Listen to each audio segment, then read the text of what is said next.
For the repair of the motor controller by Luxco, the following procedures were necessary. Replacement of various electronic components and general cleanup of the unit. For testing we use a 22-volt DC power supply and a multimeter. When we connect the controller to the power supply, and we test the start function, we see that the controller responds accordingly.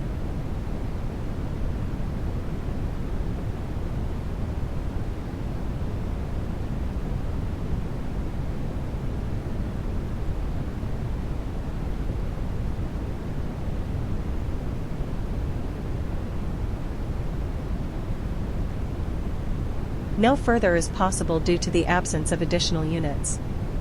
It is now clear that the motor controller by Luxco is working successfully and is ready to be delivered to the client.